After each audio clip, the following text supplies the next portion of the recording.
The Susan G. Komen More Than Pink Walk comes to Madison this weekend, and participants have already raised more than $75,000 in the fight against breast cancer. And our Maddie Himes joins us now with more on the walk. Maddie?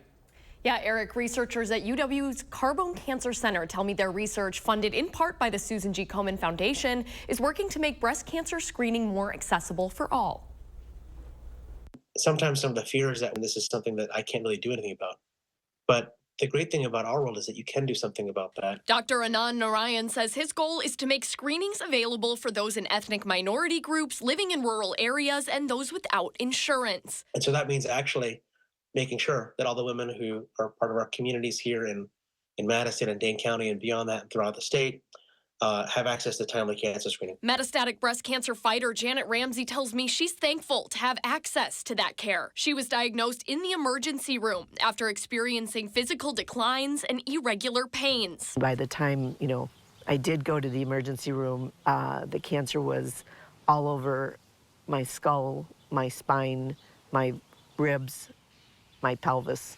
So it was just covered and my bones were falling apart.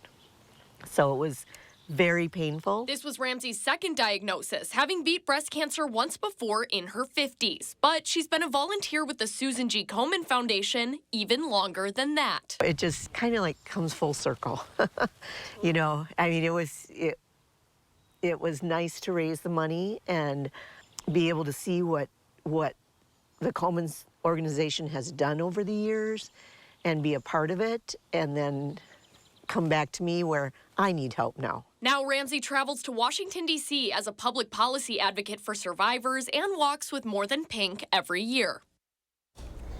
This year's More Than Pink Walk will take place this Saturday at Willow Island at the Alliant Energy Center. The walk begins at 9:15 a.m. and will raise money for additional research in cancer care. Always a great event. Maddie, thank you.